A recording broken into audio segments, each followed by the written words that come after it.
O'Reilly. You need parts? O'Reilly Auto Parts has parts. Need them fast? We've got fast. No matter what you need, we have thousands of professional parts people doing their part to make sure you have it. Product availability. Just one part that makes O'Reilly stand apart. The professional parts people. O'Reilly Auto Parts. There's nothing like snook hook sets at dawn or catching a tarpon in the moonlight. Find your next fishing trip made easy on fishingbooker.com and experience the magic of the Sunshine State or any other destination on your fishing bucket list. Book a blue water adventure in search of sailfish or go snapper fishing with the kids. With over 6,000 captains and trips to choose from, planning your next one just got a whole lot easier. Download the Fishing Booker app on the Google Play or App Store, or visit them online at fishingbooker.com to book your trip today. You ever get that feeling the walls closing in, the concrete jungle suffocating you? You crave some wide open spaces, the chance to connect with nature, maybe in a spot all your own. Well, head over to land.com. They've got ranches, forests, mountains, streams, you name it. Search by acreage. You can search by location. You can search by the kind of hunting and fishing you're dreaming of. Land.com. It is where the adventure begins.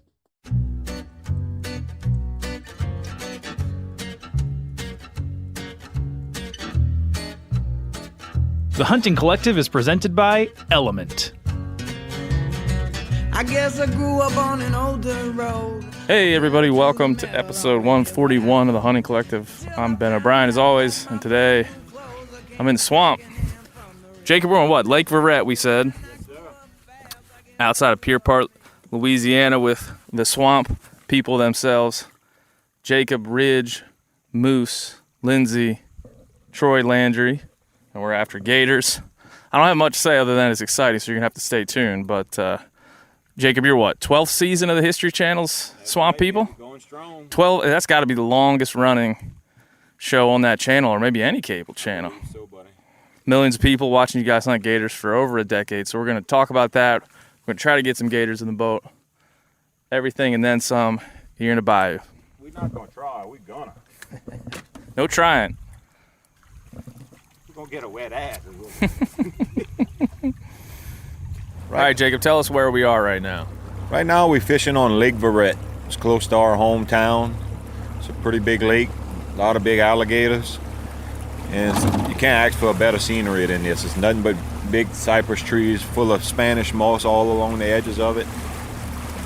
And it's been known to produce some big alligators, but as you can hear, there's a lot of stumps, so you got to be careful as you pass it on the edge. I don't know if we got one here. No. The next one's up ahead. Do you remember the first time you got your son Ridge here? He's 9. Ridge, say hi. Hi. You remember the first time you went out with your dad, Troy? I probably don't remember exactly the first time. Oh, look at that nice one swimming straight away from our bait. Yeah, that's a good one. I really don't remember because I was probably too young to remember. My dad used to put me on his shoulders and take me in the woods and take me in the boat when I was a little bitty. But I do remember being little and going out there, that's for sure. Had a lot of good times. We used to rabbit hunt a lot. He used to always take me rabbit hunting. He'd carry me on his shoulders and sit me on a stump. All right, we're coming up on a bait that we hung yesterday. I do not see the line. Well, I see line straight in the water. Yeah, doesn't look like slack. There's plenty of gators around, but none on our hooks. Got one, Troy? Oh yeah, we got another small one. We got one, he's not a giant. Okay. Get him. That's what I'm talking about. Put him to sleep. Good night. Put one more in the box. Good night. I tell you what, I think you put a good one right there. Oh yeah, I think you need to shoot him. Gator number 2 of the day. Huh? Gator number 2? Yes, sir. Gator number 2. We want a big one. We're looking for that pawpaw. We just seen about a 9 foot at the end of that canal swimming. Yeah. When we got back there, but Yep. it wasn't on the line. Moose, you got any comments? What? You have any commentary? No. Okay. We'll come back to you later. What color is an alligator? Black.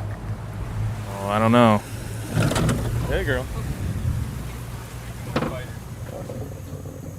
What you got there, Benjamin? Felt big when he's wrapped up in sticks. He's a vegetarian. Moose, he eats salad. Fight. Yeah. Like a little slack. Give him a little slack. He's gonna hit the side of that boat. He goes straight. Yep. Shoot, buddy. Come on. Like this, Troy? Feels like old times. I'm just waiting. I might jump in. Get your fucking knife ready. Right. Man, yes, yes. This is the hardest part where Troy makes fun of you if you can't get the gator in the boat.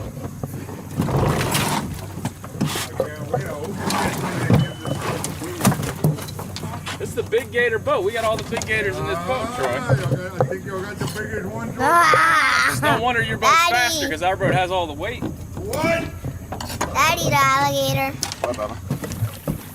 He's gonna fight us. As if. Yeah. Why don't you hold this? Lindsay's gonna hold the What, microphone while I try to get this. what I got is on? It's on. Just Okay. point it towards the foot. All right, Benjamin. Where the hell you going, Ben? All right. Come on, Ridge, come fight him. Ridge, you wanna go? Come fight him, bro. Come hold him for Mr. Ben. Get up there on that deck. Oh, Ridge. Hold him, buddy. Don't let him go. Hold him. Don't let him go. He's a big fellow. Oh, Get him, Bubba. you got him. Come on, Bubba. Don't let it go. Right at me. Right at me. There we go. Good shot. That's a doozy. Got him? Yep. Good job, Daddy Ridge. doozy. I'm all wet. Take that, buddy, so I'm safe. 500 footer. 500 footer? Oh, yeah. Yeah. What they don't tell you about gator hunting is the gators come in the boat with you when you're done with them. They don't, there's nowhere else to put them. What do you think, Rich? How big is this one? About a 7 foot. What do you think, Moose? 5. Get that white handled knife back there. 500 footer?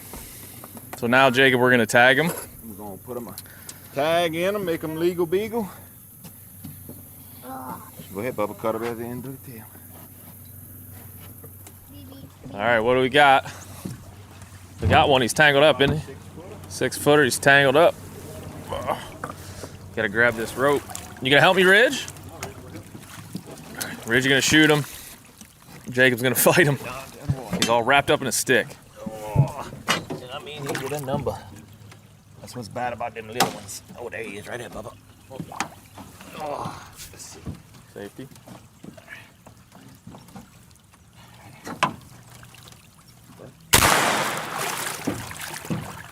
Bust him, Gus him. Got him? Bust him, little Gus him. Watch, it's on fire. Put him on safe. Yeah. Safe. Keep the barrel pointed up. Well done, bud. Straight up, not at Mr. Ben. There you go. Well done. He's got just the right amount of meat. All right, Red Item, we're gonna put another hook and another bait.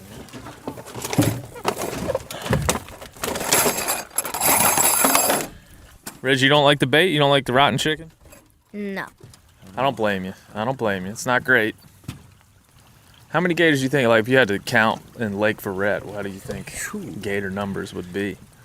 Hundreds. I really don't know this. The thing is, like right now, you see the water just came up close to 2 foot. So now all them little slips that go back into the swamp, the gators go back in there. Mm-hmm. Now, right before the hurricane, the water was super low. So everything, all the swamps was all drained out dry. So everything was in the lake feeding. That people were seeing big alligators left and right.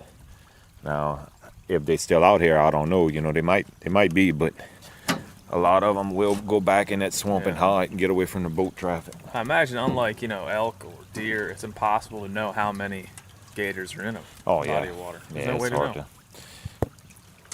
That little simple vibration of the boat, they'll go and hide. They do not like to stick around. All right, Jacob, how many gators we got so far? We got to count them up. It looks like we got about 6 decent ones in the boat, all around 6, 7, 8 foot, good average.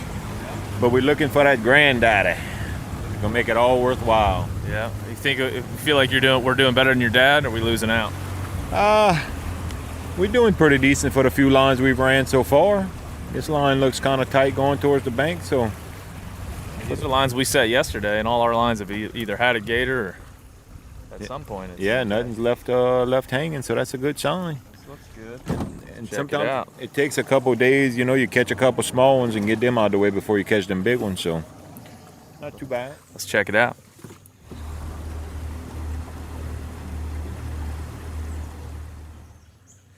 So what happened, Jacob? We're about halfway through our lines we set yesterday, and we got a little. Yeah, unfortunately, this is a really good area for alligators. It's a little nub right off the lake, and these big alligators love to come hide in here, get away from the boat traffic and all. And we've been hearing reports of a good gator in here, and so we put 1, 2, 4 lines right here in one little bitty circle, hoping that we'd get them. And sure enough, we got here. Our branches broke, the rope is burned into the tree, and the end of the line is popped. He got off. And then he was on a tree that gives, that flexes. So that just goes to show you how big and powerful he actually is. He dug that rope into the branch. Yeah. It is currently embedded into that branch. You could tell he was fighting hard. Hey, Reg, go kill the motor. And then he just popped up in the middle of the bayou. Let's see if he comes back up. I don't know. Can you get shots at him just in open water like that? If we got a big gun, we'll bring like a 223 or 270 or something like that to shoot them on open water. I don't typically like to try to shoot at them with just a 22 mag or 17, because you got to hit them. I mean, pretty much dead in the eye for them to stop with that type of gun. There's such a difference that once you see these things up close, there's such a difference between a 6-footer, 8-footer, 10-footer, 12-footer. I mean, once they get to be 11 feet, 10 feet, they're just a completely different animal. Yeah, and unfortunately, them big ones, they smart. They just like deer and everything else. Once you get them once, they kind of get smart to it, and the chances of catching them again, it's always possible. We've caught them again, but they just now they know what chicken tastes like. It just goes to show you, it might be fishing, but it's not always catching. That's for sure. We're pushing through last couple of lines to check, and you just briefly stop and take in a lot of this, man. There's ospreys and egrets and pelicans, Spanish moss and cypress trees, gators everywhere. It is a wild place in the bayou. What we got on here? Oh, this is the biggest one of the day. We got us a big one, big daddy do right here, buddy. Oh yeah. Oh boy. Oh god, yeah. Oh yeah, that's a big one. Hitting the side of the boat. Yeah. Fight. He don't want to come up. He knows he's in trouble. Oh boy. He knows he's in trouble, Ridge Adam. Watch his fingers, Bubba. Right inside the boat. Ooh. Ooh. Ooh, big boy. Big Nelly Bell. Get him? Whenever you ready, buddy. I'm ready. There you go. Perfect. We're going to get another one in. Hold on. Oh, it's a big one. Mm-hmm. Yeah! I'm telling you. He's spinning. Get ready. There you go. There you go. Good job. Nice shoot. Woo! Good job, buddy. All right. Now we got to get him in the boat. Oh, yeah. We're going to pull that off. We'll figure that out. We'll figure that out, bro. Biggest gator of the day, Ridge. Yeah, we're gonna need the phone. All right, Ridge and Jacob. How big an alligator do you think that is? Woo! He's gonna be close to 11 foot. He's long, but he's skinny. But he's a big one. Look at his teeth, how big and blunt. You could tell it's an old alligator. Yeah, they are.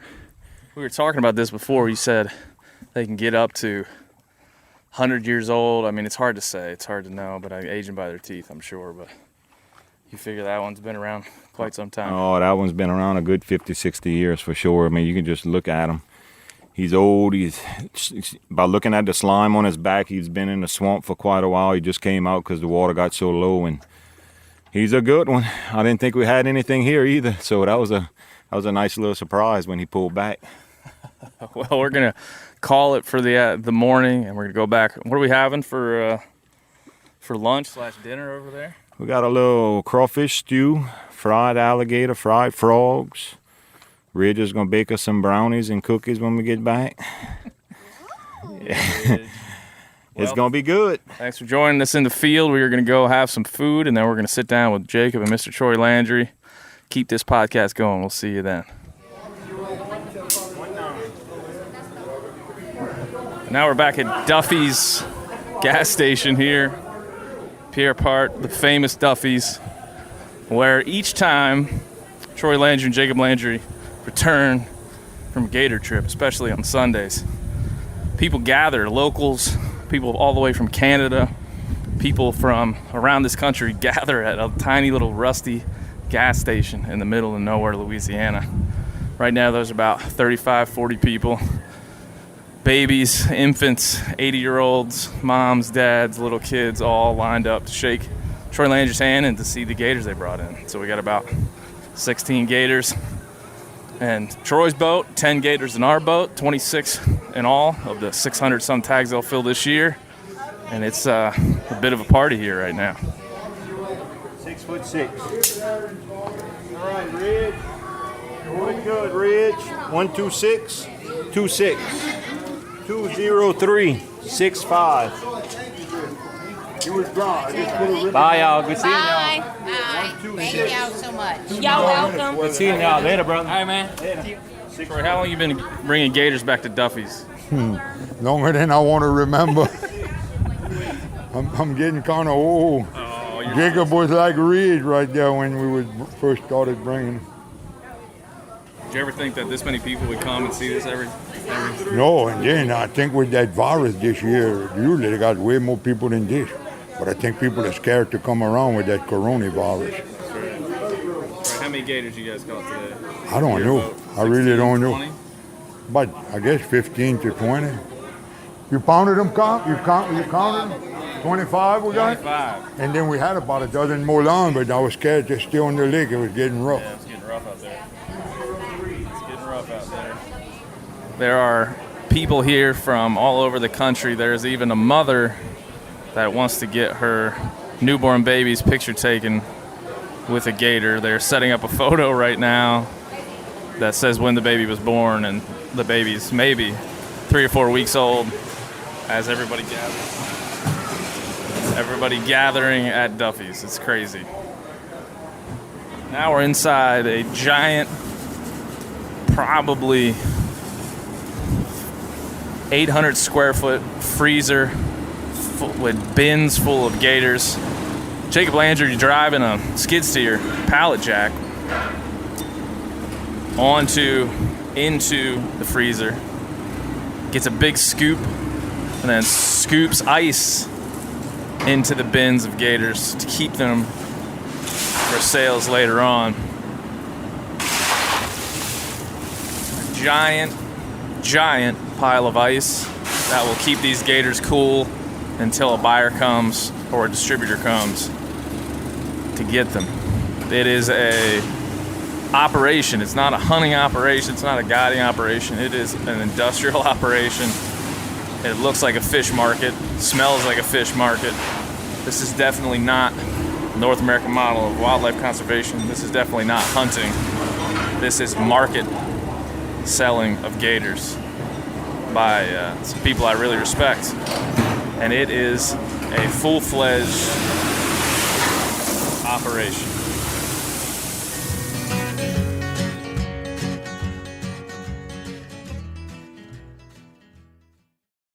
O'Reilly Auto Parts are in the business of keeping your car on the road. O'Reilly Auto Parts offer friendly, helpful service and the parts knowledge you need for all your maintenance and repairs. If you're confused about what part you need, like what wipers are going to be the best, what replacement headlights are going to be the best, go into O'Reilly and talk to the people that work there because they're great and they're super friendly and they'll get you squared away where you walk out knowing you got the right thing.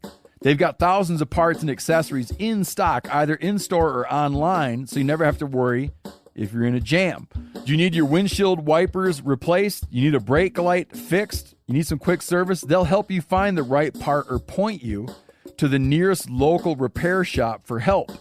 The professional parts people at O'Reilly Auto Parts are your one-stop shop for all things auto do-it-yourself, and you can find what you need in-store or online. Stop by O'Reilly Auto Parts today or visit us at O'ReillyAuto.com/MeatEater.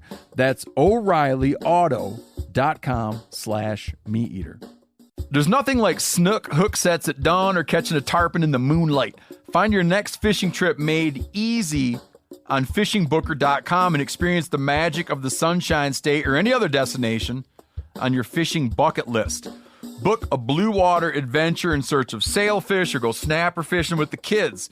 With over 6,000 captains and trips to choose from, planning your next one just got a whole lot easier.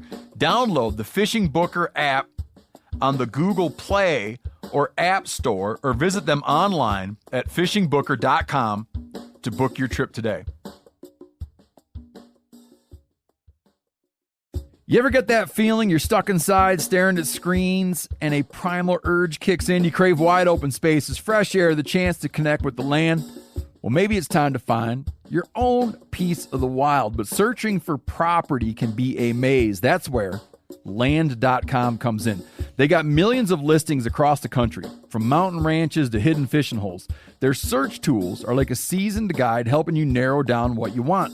Land.com isn't just about buying and selling. It's about finding a place to hunt, fish, explore, or simply sit by a campfire and listen to the crickets. So head over to Land.com today to turn one day into today, because trust me, there's nothing quite like the feeling of standing on your own piece of earth.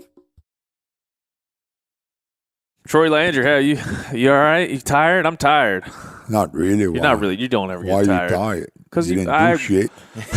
I went out and I'm glad you said it. I set almost by myself. I set like 60 or 70 gator lines, and then I used I did all the chicken work, and then I came back here and I had 70 boudin balls. Now I'm feeling a little tired.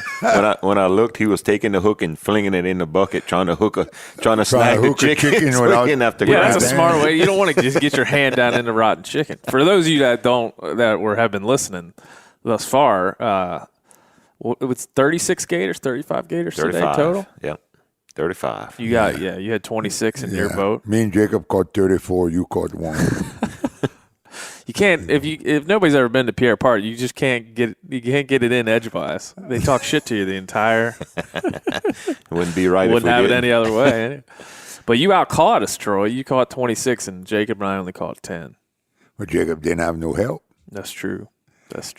Landry was there today, but she wasn't there with him when he set the line yesterday. So I think we caught the biggest gator on the day. I remember when I said, "Hey, Jacob, that looks like a nice tree right there. We ought to hang some chicken on that." Oh yeah. He said, "Yeah, we'll probably catch a big one." Should have had 2.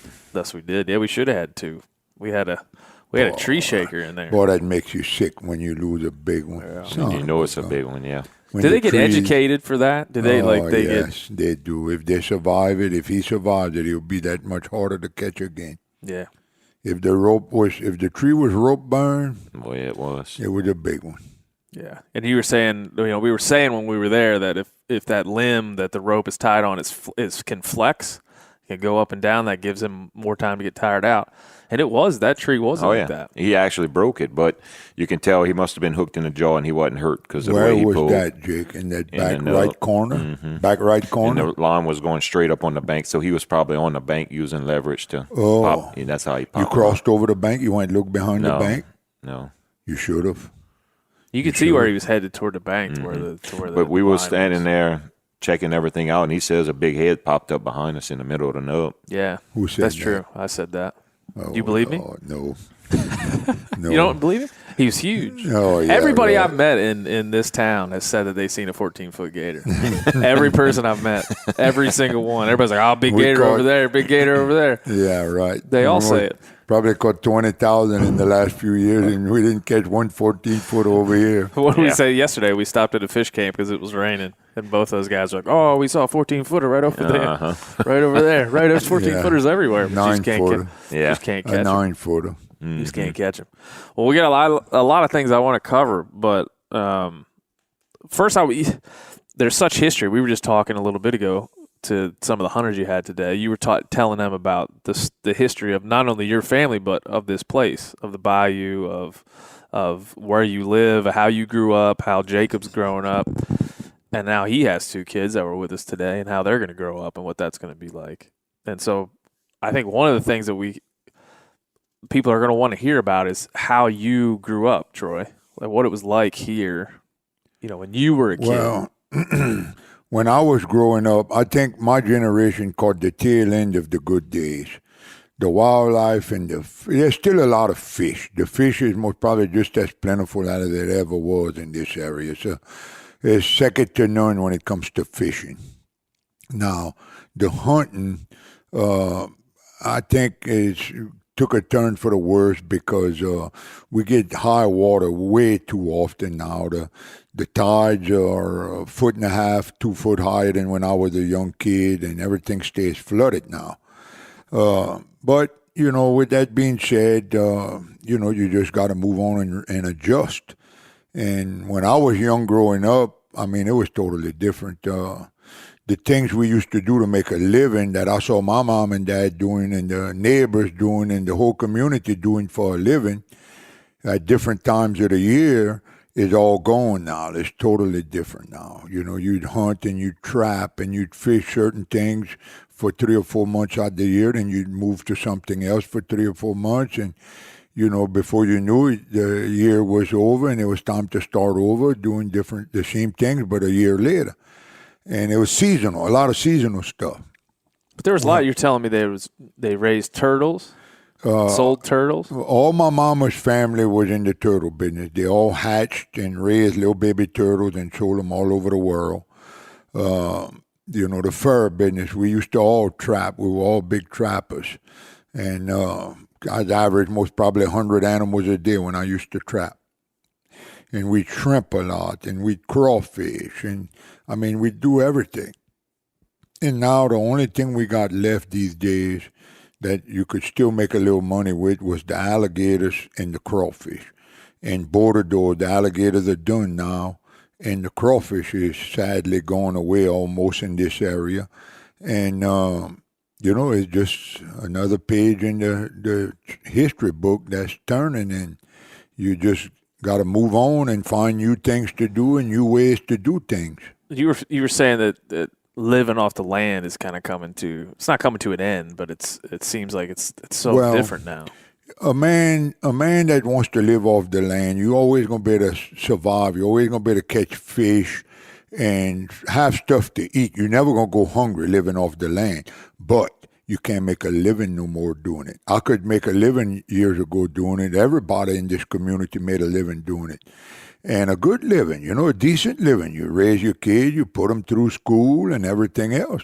Because you finish one thing and if you had a bad year with one thing, well, maybe the next thing you jump into, you had a good year. So, you always could make money, whether it was fishing shad or fishing mullets or shrimping or catfishing or trapping or, alligator hunting or crawfishing. There was always, even though one thing was maybe bad, you always had 3 or 4 other things that would pull you through the year. Now everything's bad, and it's not going to come back. It's a different world. It's just, there's no need for certain things now. Yeah. Jacob, you see that? We were talking the other day. You got a crawfish spot now, hole in the wall. That's not too far from here that you're running. This is the first year you ran it, right? Yep, that's correct. So you're seeing how, and it's not, I don't know if you're saying, Troy, that there's less wildlife or there's less, shrimp, there's not less gators. We're not talking about that particularly. The market for it. The market for it. Now, Jacob bought him a seafood market which is kind of like a grocery store for seafood, okay? And that's the good end of the business. He's on the good end now. We grew up all our lives on the catching end. We were the catchers and the fishermen, and we'd sell the crabs and we'd sell the crawfish, sell the shrimp to markets like Jacob got, okay? Now our end is not there no more. You can't make a living doing it. Now the end of Jacob's on the retail end. That end you can still make a decent living with it, okay? Because if Troy Landry in Pierre, Louisiana can't supply him with crawfish or with shrimp or something, well, he can go to John Brown from farm raised from Alabama or anywhere else, and bring them in. And that's his retail That's market. the downfall to it, for a local fisherman that unfortunately we have to rely on farm raised to make a living and really, to get yourself through the year, because if you didn't, there's no way you could keep the doors open. And really and truly, like a seafood market like you have, you should be happy or glad that there is farm raised to fall back on when there's no wild. Absolutely. You'd prefer to have the wild, but guess what? You'd be out of business if you depended on just the wild now. Because the fishermen are all on jobs. They can't make a living doing it no more. Well, I definitely want to talk about how gator. Now, you don't call it hunting, do you? You call it fishing, catching? Does it matter what we call it? It doesn't matter. They're dead either way. Well, you set lines for them with hooks with bait, but then you shoot them with a gun. So you can call it hybrid. You can call it fishing. You can call it hunting. You don't know. Yeah, so trying to make sure that folks understand, somebody that's listening to this, people listen to this all over the country, so they're going to be hearing this and not truly understand. I mean, I've always thought Louisiana, to me, is a place that has this intricate connection to the land and its wildlife for the reasons that you're saying, Troy, that you come here and there's whole communities built off this idea that they are the supplier to the distributor who's getting it. You're sitting at some restaurant at Bass Pro Shops eating gator with, some stupid nuclear green sauce that somebody fried in the kitchen. That stuff has to come from somewhere. Yeah. Right. And so you were just telling me this, Troy, but you tell people about what these gator farms look like. And there's also, I'm assuming, farm crawfish, there's farm shrimp. Oh, yeah. But talk through kind of what everything. the farmed gator, looks like. Farming gators is, in other words, they started this years ago, and there have been farms for years and years, but they were small farms. And they didn't really take a toll that much on the market. But in the last 15 years, they got bigger and bigger and bigger. And now they took a toll. They done took the market, and there's really no more room now for the wild hunters, because the farm-raised gators, they can kill them 12 months out of the year and harvest them. So a restaurant or seafood market such as Jacob got, well, he can get a steady supply of fresh alligator meat from a farm 12 months out of the year. Whereas in the wild, we can only hunt them for 1 month. Okay? So guess what? Jacob, to have a dependable, steady source, he's going to start buying farm raised. He might buy some meat from his dad for a month or two, but then don't have no choice. He's got to depend on the farm raised. Well, like you were saying, some of the gators that we pulled in today, you got a 6-foot gator, and you saying it was that would be worth $100 a couple of years ago. Was that right? Yeah. And so now that same 6-foot gator is worth $6. $6 a foot. Because of the farms got so big in the last 10 or 12 years, the meat market is saturated. The skin market is saturated with too many skins. My buyer, we just started our season, and my buyer's not buying this year because he's gone, and I don't blame him. He's sitting on 90% of his skins he bought from last year, and probably 40 or 50% of his skins from 2 years ago.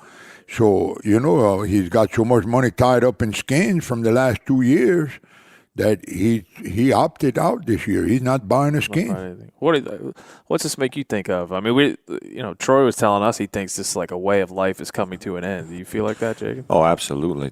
They say it goes and comes in cycles, and they think that, possibly in a few years it would come back. But just as bad as it is, and the size of the farms and everything, I really just don't see where it can actually come back and be beneficial to us.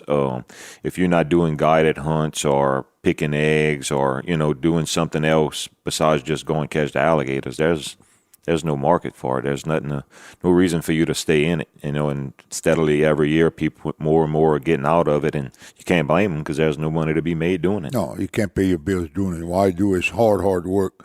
Why do it if you're not going to make a profit doing it? Yeah, it's hard work. I did most of the work today. And I tell you. I thought Jacob's wife, it looked like to me, was doing most of the work in the boat. She was doing most of the looks, yeah. But, yeah, people you got a big company like Gucci. Gucci's a big buyer of alligator skins. And they used to come down every alligator season and they'd have bid. They would bid. Buyers that buy our alligators would bid for their market, okay? Now, what Gucci did 10, 12 years ago, they came down and bought their own alligator farms in Louisiana. So now nobody can sell skins to Gucci. They got their own. They raise their own alligators over here. And they're not the only ones doing that. That's the problem. They're cutting the wild hunters are completely out now. We out the picture completely. What's that done to the economy here? I mean, I know that you're making it work, Jacob, with your store. It hurts. It hurts. It cripples the economy. It cripples. And the alligators is just one small part of the puzzle. But if you take 3/4 of the pieces of the puzzle out and throw them in the garbage, well, guess what? You ain't got a puzzle no more. It don't work. You don't have nothing. You just got little ends and pieces, and that's what's left. You can't make a solid living no more. You might scrap up a little money here and there, make a little change here and there for a week or two, but to say you're going to make a living off the land these days, it's done. It's finished. You should tell people the story about, we already touched on that. You had turtles growing up. I mean, that was the thing that your family did, sold turtles. But then you were telling me about how there was a boom during Teenage Mutant Ninja Turtles where the turtles were worth more. When I was little, my dad would go out at night, and he had a vest on, like a hunting vest, and he'd go with 4 or 5 old pairs of socks, and he'd come back, and the next morning he'd have them up socks full of little baby turtles. Okay, he'd have 15 or 20 per sock, and he'd find 80 to 100 a night, and he'd sell that, and he made money with that. And I remember that like it was yesterday, and they had people that was at the same time building turtle ponds, turtle farms. And my mama's family, the Blanchards, were very big in the turtle business. They most probably had 7 or 8 of them that had turtle farms. And they did real good. They were selling turtles for 35, 40 cents a piece years ago. Well, China was one of the biggest buyers of that turtle. They'd sell them all over the world, but China bought a bunch. And when the Ninja Turtles came out, well, turtles got real popular. So them little couple of 100,000 turtles they were hatching a year, them 7 or 8 uncles of mine, well, some of them would hatch 500,000, some of them over that. Well, they're little turtles that were worth 35 or 40 cents a piece, all of a sudden was worth $1.30 and $1.40 because of the Ninja Turtle cartoons and all that. Every little kid out there wanted a pet turtle. Jay, were you a big fan of Ninja Turtles? I was a big Ninja Turtle fan. Yeah, I was real young for it, but yes. Yeah, I was there. And what happened after Ninja Turtles, the turtles went to $1.30, $1.40. I think for a year or two, they even got up to $1.50 a piece. Well, then the Chinese that was importing not all, but I'd say 70% of the turtles from Louisiana was going to China. They started making their own turtle ponds. Okay, now they're selling them to China and to all the rest of the world. So them same little turtles that got to one time was worth $1.30 and $1.40, now they're worth 20 cents. 20, and on a good year, they might get 25 cents now. So, and it costs them to hatch, to pick them eggs in the farms, to incubate them, and ship them, and clean them, and sterilize them, and everything. It costs them about 25 cents a turtle now, okay? Back when they were getting 30 and 40 cents years ago, before the Ninja Turtle, it cost them about 10 cents to raise them, 15 cents. But now that price done went up to as it costs them as much as they're getting for them. It's crazy. Yeah, I mean, Jacob's wife Lindsay was showing me the Instagram of the buyer you guys had that's not buying this year. What's the name of it's? I can't remember. American something or other. Yeah, Leather and Tannery. American Leather and Tannery, and it's just the whole Instagram of all these tan gator hides and all these things. And I know people kind of want to know what the process is. You guys go out, you get how many? It's 500-600 tags a year this year. So you said it's just over 500 tags. You get those tags, you fill those tags. Like we were just recording today. Each gator gets a tag on its tail. You cut a notch in its tail, and you come back here and you're reading off the number and the length. You know, you don't weigh them, do you? Just the length. No. And then what happens after that? Well, they get taken to the processing plants. They get skinned out. The meat gets processed and cleaned and vacuum sealed and shipped off to be sold to restaurants or whatnot. And then the skins get pressure washed and cleaned real good. Then they get salted and they put in the freezer until the tanneries can take them and actually, go through the process of tanning them. But that's like you were saying, there's so many places right now that just sitting back and still has skins from 2 or 3 years ago that they don't want them. If in the last couple of years, we had a market for the meat where that was the whole reason why they were buying them. They'd take them with the skins, but they wasn't wanting them for the skins. They were wanting them for the meat only. And now the market's really, really saturated with skins. With the way the economy is with the virus and everything, restaurants aren't open. Everybody's just sitting on a lot of meat. So that's not even a demand right now either. So there's a lot of people that's not fishing just because of that. Yeah, and so now you have what's the most tags you've ever had in a year? 600. 600. And so you guys, basically the way you get tags, you can explain that too, is through a relationship with private landowners, right? We fish for, I think, 35 or 36 private landowners. And the way you get permission to fish somebody's land for alligators, the same way you get permission to hunt somebody's land for deer or turkeys or anything else. You go knock on the door, build a relationship with the landowner, and the only thing instead of paying them a lease, if you want to deer hunt on somebody's area, you tell them, look, I'm going to give you $10 an acre or $5 an acre to deer hunt your property.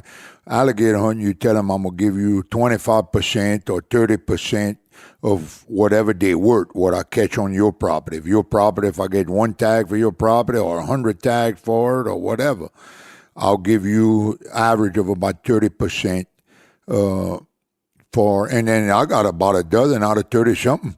I got about a dozen of landowners that don't charge me nothing. Yeah. They just want them off of that property. Their kids and their grandkids go duck hunting and teal hunting, and the gators eat their retrievers and all that, so they just want them off of their property. And they don't want no money. They said, keep whatever you catch, keep it. We just want them gone.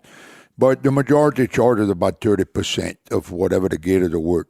And until 3 or 4 years ago, 30% of an alligator would most probably bring the landowner $75, maybe $100 on a big one. But, it was worth it, because most of my landowners, I'll get 15, 20 tags at least for them. And now the landowner share for an alligator might be $1. I'm embarrassed, really and truly. I feel bad, because some of them, I know they used to depend on that money. They'd use that to pay the insurance for that prop on their property and their property taxes and all that. And now I feel bad, because if I send them 100% of what I get, it's not going to be nothing compared to what it was before. Yeah. Much less 30%. It's nothing. How do you get the tags from Fish and Wildlife? Do you apply? Well, if I apply, let's say Jacob owns 100, or let's say Jacob owns 1,000 acres, and I go to Wildlife and Fisheries, I say I want to hunt Jacob's 1,000 acres. I want to catch alligators on his 1,000 acres. They're going to look at a map. They're going to study his land. Might even go out and look at it in person. And if it's real wet, if it stays wet most of the year, they'll give me 1 tag per 100 acres. Okay, that 1,000 acres will get me 10 tags. If it's wet about half of the year, it'll be 1 tag per maybe 200 or 300 acres. Okay, and if it's real dry, I might only get 1 tag for that 1,000 acres. The prime area over here that we love to fish is in the middle of the Chafalaya Basin. It's a deep swamp that never dries up. Okay, the biggest alligators we catch is on that tract of land, but we only get 1 tag per 800 acres. and it never dries up. It should be 1 tag per 100.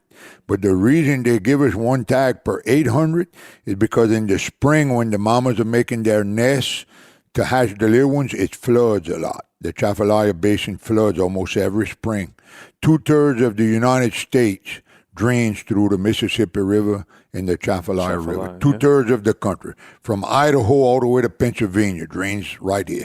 Just remember, if you're dumping crap in the river in Pennsylvania, it's coming through. It's coming to South Louisiana. Yep. That's right. Just remember. From Idaho to Pennsylvania. And usually every spring they get big rains either in the western part of the country or the eastern part or the central part. Somewhere they'll get rain and we'll flood. And the nests go underwater. And they'll drown. The eggs will go under and they're not good. They won't hatch. So that's why the prime area that should be 1 tag per 100 over here, we only get 1 tag per 800. But it's our favorite places to fish. That's where Junior and I compete all the time for the tag. That's public land, and we got to bid on those tags. And it's not private land on it. Okay. See, a lot of people don't realize this area is so prone to flooding. They only built some levees around us right here in 1940s. Before that, like my grandpa and all them, they all used to live on houseboats because it flooded all the time. And the government still owned almost all the land down here. You couldn't homestead it. You couldn't grow a crop and pay taxes because it was always flooded. It was all trappers and fishermen. So the federal government still owned all the land around here, and there's still big tracts of public land that the government still owns, down here. Yeah, how did they come to own that? Was that all through? Well, what happened was the federal government owned all the land, and nobody was homesteading it. When all the rest of the country was being farmed and homesteading, everybody down here was living on houseboats and trapping and fishing. Well, the big logging companies, when they ran out of virgin timber up north, all the big forests up north, when they finished cutting all those and they ran out of virgin timber, all these swamps around here was loaded with virgin cypress, giant cypress trees. So all them big companies from up north came down here, and they could buy the cypress rights to the land, just the timber rights, for 15 cents an acre, or the land was really worthless. They could buy it from the federal government for 25 cents an acre and own the land in the timber. So most of them big companies from up north was already well-to-do because they had made fortunes cutting the big virgin timber up all over the country. When they came down here, they bought it. And about the time they finished cutting all the big virgin cypress trees around here in the late 1920s and 30s, they figured the land was going to be useless. They started finding oil and gas underneath it, natural gas and oil. So they made a fortune cutting the cypress trees on all this swamp. They bought it, like I said, for nothing, 25 cents an acre. And then they got rich with the oil. There's some oil fields right around here, some oil wells that have been pumping since the 1940s, and they're still pumping. Yeah, they're still pumping. Go figure that. The tale of this place, man. This part of the country just has this twisting and turning.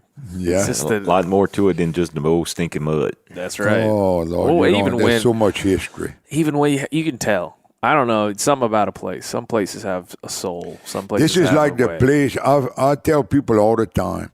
It's changing now because so many people are here. But when I was young, you could sit down on the car porch at home and count the cars that would pass in the afternoon. Now they might have 5,000 cars that pass in a day. When I was young, they might have had 5 cars that passed a day. Okay? Yeah. And I always said this was like the place that time forgot. The swamps and all around here used to be, until the last 20 years, it was almost, sometimes you could stay out there for a week. We'd go camping and all and hunting for a week at a time. And you wouldn't see another person. Yeah. Well, when I come down here, I'm struck by almost everything, but I'm struck by the way that you guys live all together, like generations, because even in my family, we don't all live in the same town even, let alone the same street or within driving distance. And then it's the way everybody gathers around each other. There is a way of life here. Yeah. There's a way of life that remains. Yeah. No matter how much all the other stuff's changing. That way of life is. Oh yeah, but we slowly losing all our old people, and all the old French talking people. when we used to get together at my mom and dad or my grandma, nobody talk English. Nobody. Now there's almost all the old people that talk French is gone. Jacob and all, they talk English. They don't talk French. My grandma could write, never went to school a day in her life, but she could write French and read French. Yeah. She just learned from her mom and dad. Her mom, yeah, when they were settled. What do you think? I mean, we had your boys out on the boat today. I mean, I feel like they're getting it, Jacob, but they're also just like you were saying earlier, Troy. They're just different. They're in a different environment. Oh, absolutely, and they don't know the traditions that we're trying to pass on to them. They don't realize how close they are to just being extinct. Because not many people are doing it anymore, and they grew up in it, so they feel like it's just second nature to them. So they don't realize exactly just how fortunate they are to get to do the things they do, because there's a lot of people that can't do it anymore, and their families don't do it. So a lot of his friends are missing out on it. That something that might have been done in their family years ago, and it just won't happen ever again. Yeah, I mean, you could see it's almost like it's there too, because we're out there running around and looking, hanging baits and then pulling gators up, and there's people out there tubing. There's big expensive bass boats where guys are fishing. The fish camps we were at, people are partying. So you can kind of see, like, here's the old way. Here's the old way to use this lake, and the new way to use this lake, jet skis and stuff like that. It's definitely changing. Yeah, you can see. Yeah, you don't see. I mean, we went on the water the last 2 days, and we seen one other boat having something to do with alligator lines, and he was just in and out of there in 20 seconds. Quick, yeah. Nobody was out there.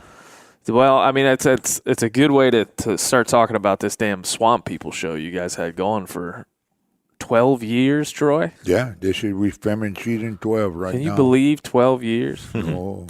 I don't think anybody can. Can you believe that? I'll have to look this up and figure it out, but I can't remember a show being on. I mean, I remember Duck Dynasty was really popular was like meteoric rise to the most popular show on TV, but it was only around for 5 years, so I don't know the number. After this year, we're going to have film over 200 episodes. That's over 200 episodes. Would you ever have thought that? There's no way. No. I guess think not. We'd do 20. I guess not. No, man. And then we're over. We come into Duffy's. Which when was Duffy's founded? When did it first open? Oh, Dad's bait shop was there since I was a little kid. It was small. It was a little bitty cooler, but that'd been there since the 60s. Yeah, and here it is now. There's people gathered. I met a couple people there today that had come every year since 2012. Mm-hmm. Yeah, and they get their picture every year, and there's a couple people who did that, and one young lady came every year, and she had a kid last year. So this year she brought her child for her 12-week-old little baby. Yeah, it's crazy. Yeah, they had a lady a few years back, I guess about maybe 5 years ago, for her 92nd birthday. She was from Illinois. For her 92nd birthday, she wanted her kids. I think she had 3 daughters. She wanted her kids to bring her to Duffy and Pierre to find us. So for her 92nd birthday, they brought her, they found us, and we took a picture sitting on a big alligator with her. And they came back, I think, almost every year since. Yeah. I don't know if they're coming this year or not. My mama keeps in touch with them. Yeah. I heard that from 2 people today. There was probably 25, 30 people. You say it's less people just because of COVID, with that obviously. virus this year. And 2 people said that they came down here to find you guys the first time, which is a crazy pilgrimage in and of itself, no matter where you're coming from.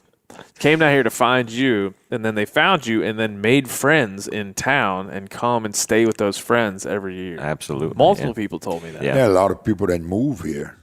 After Swamp People started 12 years ago, we've had a lot of people that move here for the last few years of their life. Some of them passed away right here, never went back home. Mm-hmm. That's a story. The first time I came here, I don't remember the details, but there was a gentleman here in a wheelchair that had, I believe he had cancer. You guys have probably done this multiple times. You may not even remember. But we see so many people. People come here from Canada. People come here from all over the world. Yeah. At a History Channel, I don't remember what year Guy hunted with me. It's been about 4 or 5 years, 3 or 4 years ago at least. The History Channel is big on doing like Make-A-Wish things and all that, Make a Dream. They do a lot of that kind of charity stuff. And there was a lady from Meridian, Mississippi, about 4 or 5 years ago, the History Channel called me. They said, look, we're doing a Make a Dream or something, and this lady's dream, she wants to go, she's terminally ill, but she wants to go alligator hunting with you. So I told him, I said, we got a contract with y'all, so if you want me to bring the lady, I mean, it's up to y'all. Y'all the boss. Oh, we would love for you to, she wants to go with you. So we took her that day. Jacob and all was out there. The family came down, and we met them one afternoon. They was watching us unload our alligators, and we took them the next day, the Friday. We took the woman, and that was terminally ill, and she was a young lady in her 50s. And I asked some of the family, there was about 5 or 6 family members that came with her. And I asked them, I said, well, how's she doing? And they told me, they said, man, she's weak. We think she's been holding on for the last couple of months just to come on this trip. So we took them alligator hunting the next morning, and we caught good. We must have caught about 20 gators, 20 or 25 alligators. And at the end of the day, we were just about finished running our lines, or we might have been finished. We saw a big one take off. And my little brother Trevor hooked him. And boy, he set the hook, and that big alligator was pulling the boat all over like a little toy, like it had been a little toy in a bathtub. He pulled the boat for about 10, 15 minutes. Finally, he came up, and that lady shot him, and she killed him. We put the alligator in the boat, and we come home. We unloaded them all, took pictures, and then they left about 6, 7 o'clock that evening to go back to Meridian, Mississippi. The next morning, we was going to the boat ramp at 5 o'clock, and my phone rang. And I almost didn't answer it because I didn't recognize the number. At 5 o'clock in the morning, I didn't know if it was one of them stupid telemarketers or whatever trying to call me. So I said, let me answer it, see what the hell. So I answered the phone, and it was her family. They had got my number some kind of way. And she passed away. They got home at midnight that night. Mm-hmm. You serious? And at 1 o'clock that morning, that lady died. Yep. About an hour or two after she got home. Crazy. Wow. Oh, yeah. That's I tell you. And like I said, that's not the only time that you guys have had someone down here. People have come and stayed. People came and stayed at your house before, haven't they? People come and then they don't leave. They stay. They don't go back home. They find them a place to live. Matter of fact, the last time you came, because I remember watching the show on Outdoor Channel, Montana Ed that was out here with us. He was one of those that came down here. Him and his wife. Yeah, I remember him. Yep. They stayed here for 2 or 3 years, and then they both wound up passing away. And they stay here. They where do they live? They just get a house? They were from Montana, I think, or somewhere. I don't know. They came out here to see you guys. Yeah. And then they just stay here. And they just move here. They were living in a camper. Yeah. Living in a camper. It's just unreal. And that's every year for a decade plus now, man. They got people living here right now that came looking for us 3 or 4 years ago, and they never went home. They come down, the people are so friendly, and it's true. Compared to where they lived at before, they figure, you know what, why not live here? Oh, and Chihuahua, we used to call it Chihuahua. Mm-hmm. Yeah, that was where she was from, Jacob. Yeah, the old lady, her and her husband came down. Mr. Larry, yeah. I don't know exactly where. We called her Chihuahua because she used to meet her. She used to fuss at us all the time. Yeah. we called her Chihuahua. I remember. Her bark is worse than her bite. I remember the first time I came down here and met you guys. I think I'd met you a little bit before over there at the Buspus compound. I met Jacob. He cooked crawfish for us for years. You were working at Igloo? My long history at Igloo. We'll tell that story too, where you're just shell shocked, and this Cajun guy's yelling at me about Igloo coolers. What? Anyway, I came here and you wasn't working for Igloo. He was working for Yeti, the best company in the world. The best, they are that. All American made. And we built right here in the USA. Built tough. Built to last. Built to last. And you guys have boats full of them, too. Like everything used to be built in America, built to last. Now there's very few things that are built to last. Most things now they built, even though they build them in this country, they built to throw away. Yeah. Well, and that's the connection too, and when I go in your guys' boats, I'm like, well, this is what this was made for. They didn't know when they were making it the first time, but it was made for this because it takes a beating. Yeah, those boats look like they've been through something when they come back. Yeah. Mine got shot today. I told you that. Mm-mm. Dude, my hunter shot alligator, and I don't know where he was shooting, but he hit the side of the boat, and my foot was on the side of the boat. It was kind of late. We had a stack of alligators. I was standing on the alligator, and I had one. My left foot was on the side of the boat, and he shot a hole in the side of my boat about 3 inches from my foot. Oh. Yeah. Lord have mercy. We pulled up on 1 or 2, and that gun was flying around. I was like, this ain't gonna work.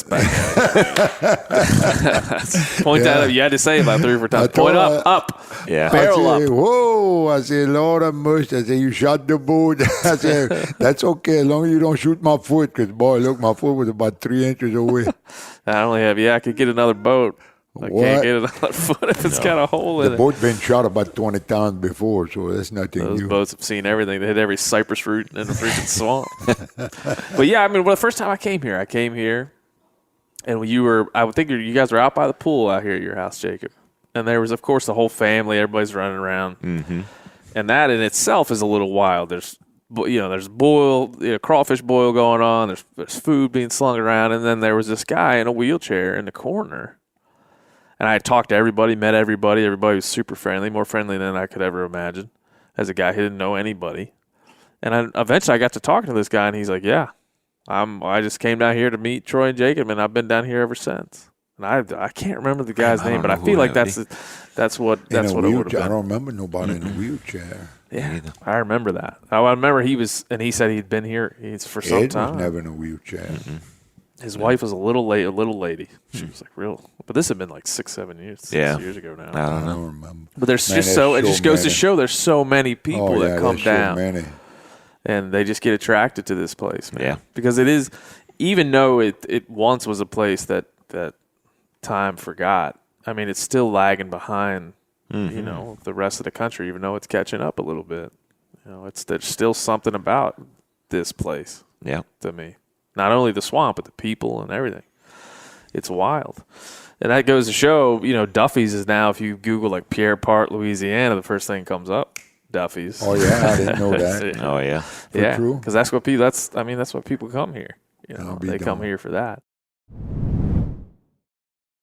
O'Reilly Auto Parts are in the business of keeping your car on the road. O'Reilly Auto Parts offer friendly, helpful service and the parts knowledge you need for all your maintenance and repairs. If you're confused about what part you need, like what wipers are going to be the best, what replacement headlights are going to be the best, go into O'Reilly and talk to the people that work there, because they're great and they're super friendly, and they'll get you squared away where you walk out knowing you got the right thing.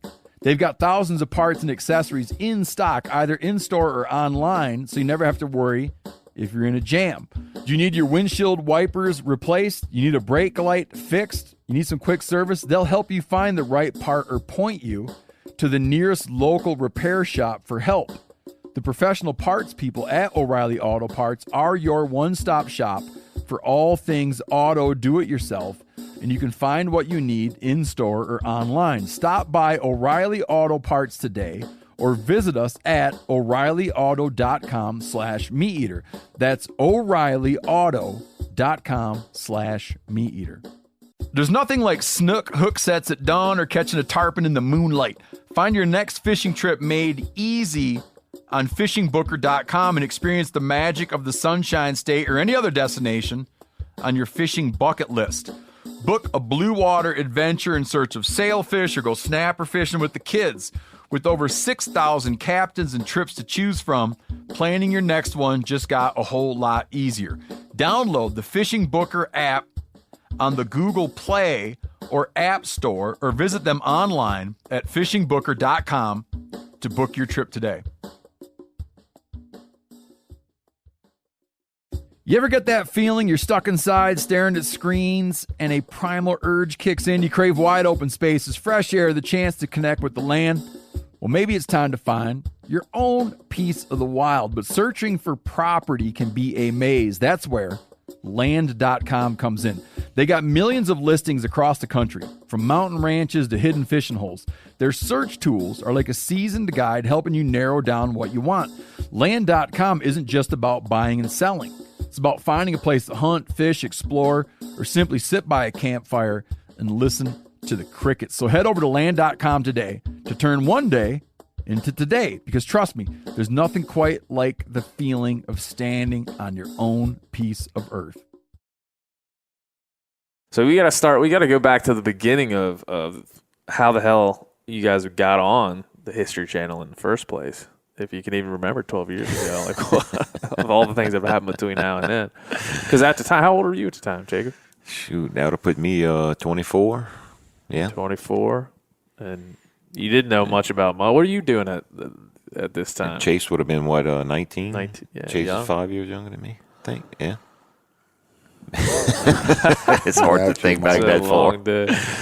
Well, you just imagine so much has happened in 12 years. I years. got trouble remembering my own birthday. And, you know, whenever they first approached us, I mean, we all looked at it as, you know, we just assume do it. We're doing the Gators anyway, so why not, you know, go along with this? And it'd be something neat to maybe have on video, you know, VCR or DVD or whatever, and show the kids later on down the road, never thinking 12 years later we'd still be here sitting down in the middle of Gators talking about it. Well, because at that time, you guys are making some money doing it, right? I mean, put crawfish on top of Gators. Alligators will worth money. And you're making a living at that point, right, Troy? Will worth money. We had been getting $40 and $50 a foot for the big ones and $20, $25 a foot for the small ones. Yeah, we was making good money. And the year we shot the first show was in 2008. In the stock market, everything had crashed that year. And it was a disaster. Some of my buyers were talking about not buying, and they were talking about slashing the price maybe in half. So I told my wife, I said, maybe we ought to let, bring them camera guys with us and see, you know, what they're offering to pay us. Might be the only way we're going to make a little money this year. So we decided to bring them, and then it was supposed to be a 3-hour documentary they was filming for. And then they went back to New York to make their documentary. They liked the footage so much. They made, 10 episodes the first year, I think, 8 or 10 episodes, I think, the first year. And it broke every record at the History Channel for the most viewers, and till today it holds the record. And the production team was, weren't they a bunch of British guys or something? They're not. Where do they come from? No, the original production team. I think they came in on UFOs or something. Nothing like you guys. Our first one was from Colombia. Yeah, my little camera guy was from Colombia, Andreas. But, it's been a blessing for us. It helped my whole family, not just me. It helped us all. Yeah. It's helped pay the bills, made it a lot easier to pay the bills. Well, and you guys all have, if folks don't know, you have Duffy's, and then right behind Duffy's, you kind of all have your houses back here. Yeah. Because your brother lives back here. We're all neighbors. My mom and dad, my brothers, and some of my kids, we're all neighbors. Yeah. I think most people would like it that way. If they could have it that way, I sure would. We're very fortunate. Yeah. And so was it weird when you first had Colombian camera guys hanging out? We had to get a translator for Andreas the first year. One for him and one for you. The first few days he came with us, he was eating granola bars, and you remember that? Oh, yeah. He had a little ice chest full of healthy stuff for the first few days. And then after that, we had him eating Hershey bars. And I'll never forget that. He turned him. We launched in the lake, and Dad told me, he said, stand in that bait pan right there and don't move. Don't get out of that bait pan the rest of the day. He said that's the only spot you can stand in the boat. He didn't know whether to believe him or not. It's like I said, it's a harsh environment here. Yeah. Pierre part if you don't know what you're getting into. Mm-hmm. And every day I would drive my boat, he would stand up right in front of me and put the camera in my face. And I tell him, Andres, I can't see you blocking my view. I can't see where I'm going. One day I'm going to hit a stump or a log or something, and you're going to fly out the boat, and I'm going to run over you. Oh, I'm going to be okay. So after about the second year, I think, I hit a damn stump under the water or something.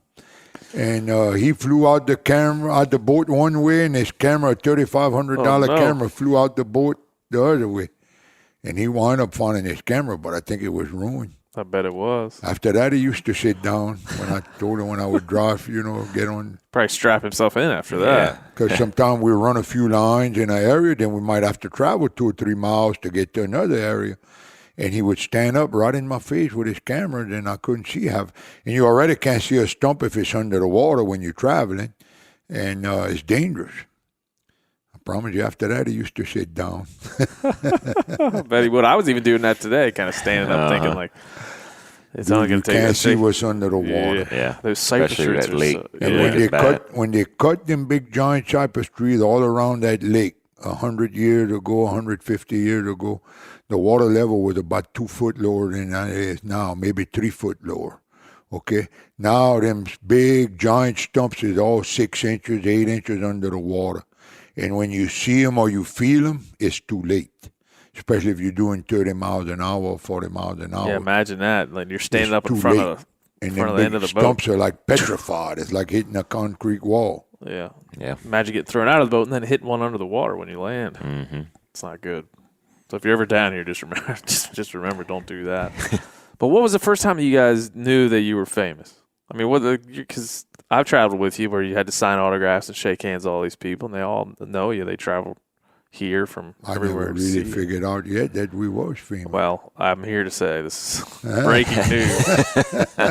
You're famous. You know, it's- You're famous. It's funny because whenever the first producer came down, she had said that. She said, you don't realize what's coming about. You know, when you're going to be in the airport, people are going to recognize you and this and that and the other. And we just kind of rolled our eyes and said, whatever. We never went And- to the airport before. Yeah.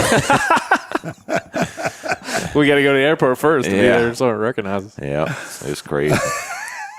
When was the first time you remember, Jacob? Was there a moment where somebody recognized you and thought, holy crap? I don't remember. Oh, it started right quick. Yeah. No, it was Because the nuts. show was such a hit right away. How many you know? millions of Right away. people were watching it in the beginning? I think the premiere was 4.2 million.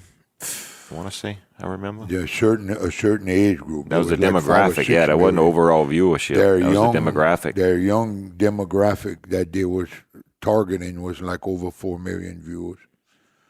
It was like 7 or 8 total. But like the young ones don't count and the old people don't count. There's one group right in the middle that they I think target. I'm in that group. Yeah, People but that spend the money, you know. only that count for buy- another year. Buy products and I'm out. that's for the commercials, you know. Right, yeah. There's a certain age group that they target that spend the money. Yeah, don't let people behind a curtain. They're going to start knowing that they're targeted. Yeah. But yeah, so then that happens, and then all of a sudden, hey, buddy, Ridge is out there swimming. No, he's gone. He's gone. But there's, you go through this thing. You've been doing it a couple of years. I can't imagine you thought it was going to go. I mean, how could you thought it was going to go more than 2, 3, 4 years? And then at some point, you know this is what you do every year. This is your job. When the season 1 aired, when the premiere aired, we had started fishing alligators the following year, and the History Channel kind of liked the footage, but they were running way behind because they had shot it for a documentary, and then they were making a show out of it, so they were kind of running late, and we started hunting alligators the following season. And they wanted us to lock us down. They wanted to lock us down just in case it was a good show, like it was going to be a hit. So we had a 2-week, 10-day or 2-week contract at first. Yep, 2 weeks. They made us sign a 2-week contract, like a week before the premiere came out. 2-week contract. Okay? What If it was 2-week gonna be a contract in this flop, world? Yeah. we Yeah. wasn't going to go no more. In that time frame, 3 episodes would have aired, and so they can watch the ratings. If the show does well, then we extend the contract, film the rest of the season. If it doesn't, we just cut the contract. It's over with. We done. So, I mean, we didn't have anything to lose or anything like that. So, just doing our thing one more time. Because that's what always felt to me. It felt like you guys had anything to lose. You just go back to gator hunting. If yeah. it didn't work out, and Right. you weren't famous anymore, who gave a crap? But So it felt after like the to me. premiere, they tore up our 2-week contract and signed us with a 5-year contract. Went from 2 weeks to 5 years. Yeah, there's no TV executives in the room, but I imagine if you were talking to one, they would hold this show up as Swamp People up as like the thing that they're shooting for. Oh, when they yeah. make I these mean, kind of it's been shows. very good for the History Channel. It's been very good for the producers that work, on it. It's been good for us, the cast members. The only sad part I feel on the end of the cast people is some of the original people that started with us is not here no more. They could have wrote it out as long as we've wrote it out. But for certain reasons here and there, some of them ain't here no more. Well, you guys had just some of the crew. They're back. You guys are going to start filming tomorrow? Tomorrow, next season, right? Mm-hmm. So you guys filming 5 days a week, 6 days a week in September, and then they have a day you were telling me about. They do B-roll, which is just extra shots. But you guys have good relationships with these camera guys. Like they come here we've been knowing some of them for years now. Yeah, they know you guys better than almost anybody. Yep. And you know, we know, being in it this many years, they know what we need to get out of a day's work, and we know what they need to get out of a day's work. And you know, we don't waste time on stuff that doesn't need to be done, and you know, vice versa with them. And so we get along. It makes it easy. And, you know, that way when we get to something that's extra special or that comes about, we can take our time and spend it on that certain deal and make an episode out of it, because we didn't waste it on something that didn't really need to be. If you got a good catch, you can take your time and make sure your cameraman got all the footage you need, where the first year or two we wasted a lot of time on stuff that they never show. Yeah. So now we got good enough and they understand where we cut all that out, and we just, when we got a big gator that wants to fight, I mean, we catch 600 gators a year almost, and maybe 30 or 40 out of them 600 make the show. Okay? That's what people don't realize. You know, a lot of them don't have no fight in them, and some of them already drown when we get to them. But when we do have one that's fresh and he got it full of piss and vinegar and want to fight, well, we let him fight and we let the cameras roll. Yeah. Until sometimes it takes us 20 minutes to get a shot on a big one. But, you know, we know what they need, and they know what kind of space we need to do our work and fill out 600 tags. It doesn't seem, I'm sure there has been. Like, has there been some conflict where they aired something you didn't like? Or no. Do you guys seem like you got through this without really any For the most big part, deals? yeah. There's some things that, you know, it gets cut and edited so much that sometimes we wish they'd have just let it play out the way it, you know, it happened, and it just looks different to us. To most people, it probably doesn't, but, you know, we knew it happened a little bit different, but for the most part, 99% of it is.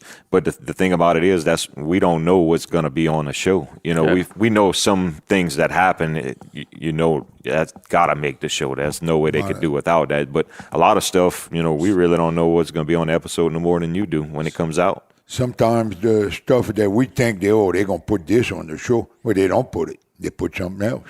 And then there's stuff that's like, they ain't no way they putting that, you know, just jokingly. They might show and that makes it. Me or Jacob pulling up to a cypress tree and fighting a 10-foot alligator. Then they go to commercial. When they come back, we're under a willow tree fighting a 6-foot alligator. You know, it's things like that I think the people in editing and all that, they're not hunters and they're not out there. They don't know, yeah. So they don't catch that. You know, they take a fight, and then instead of playing it all out on that one fight, they take part of it, then they throw that commercial. When they come back to finish the fight, they grab some other footage, and they don't. Yeah, they don't know. Yeah, it is because they. Oh, it's such a diverse. I mean, you get people down here from all parts of the world that are making this show, that are filming it, that are producing it, editing it. One of the things that always has shocked me about it is the fact that this is mainstream cable TV, and you guys are shooting gators in the head. You know, that this is something that, like, there's no mainstream. They took hunting off ESPN a decade ago or more. And here you guys are 12 years into a show, and you guys don't eat the gators on the you ever had like meal scenes where you eat the gators? There's some, but that's not like the point of. No, they don't show that as much. History Channel has done a real good job of making sure to keeping the blood and the guts out of the show, and not showing the impact and all that, just to make sure.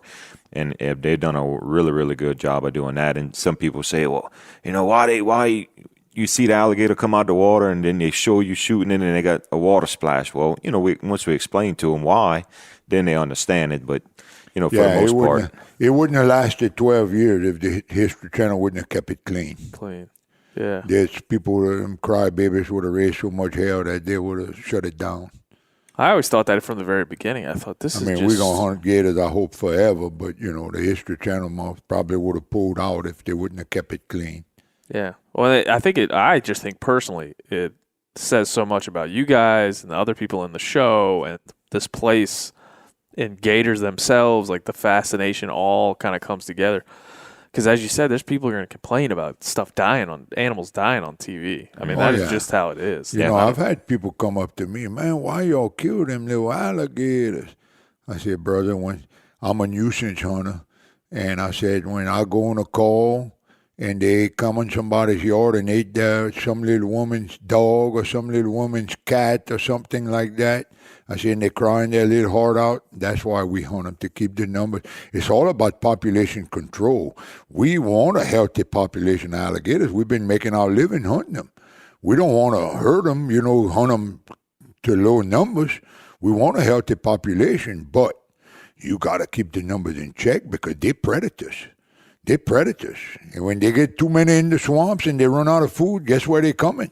They're coming to your yard. Yeah, I mean, it is.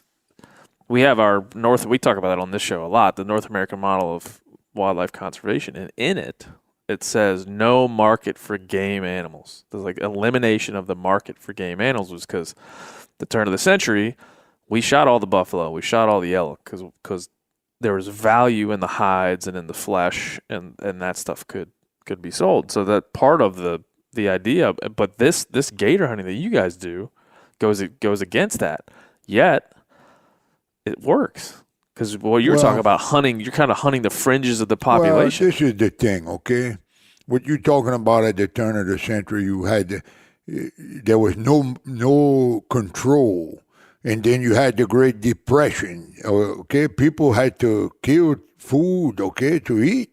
Why you think all the wild turkeys down here was eliminated and half the deer and everything else? People were hunting hard for food. It was that or starve. They didn't give a crap about conservation and all of that.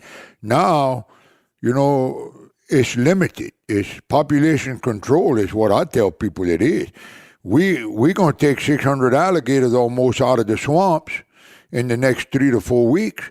And 3 days after we done, you can ride through the bayous where we've been hunting, and you ain't going to be able to tell we caught any. It's going to look like we didn't catch none. That's how many they have.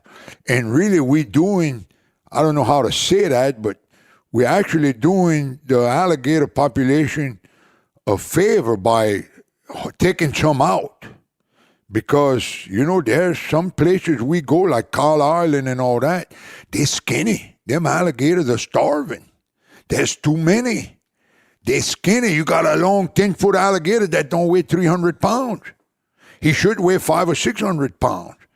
So, the elk and the buffaloes and all of that, they wiped them out, which should have never happened. But you can't change history. You learn from it and move on. Now we have illegal elk seasons hunting, but they're controlled hunting season, just like the alligator season is controlled. Yeah. You take a small percentage out. Yeah. Very small. We always say it's the use of a natural resource. It's sustainable use of a natural resource. That's right. And we've gone through our last episodes of this show talking about wolves and bears and all this predation, and I've talked to biologists from all over the place about it with every different opinion you could think of, and it's crazy that you come down here and you see the same thing. It's exactly the same thing, When we had the guy who was the first person to codify the model for conservation come on, and he was talking about intelligent intervention. He's like, we can think this through and do this right. Oh, yeah, it can be done right. Wolves in Montana, gators in Louisiana. Sounds like the same thing. I went a few months back. No, it's been longer than that. I went a while back on a nuisance call at 9 o'clock at night. This old lady from Pierre, she's a widow. Her husband passed away a couple of years ago. Well, she went to a prayer meeting. She goes, I think it was a Wednesday night maybe. She goes to some little prayer meeting with all her and her old friends and all.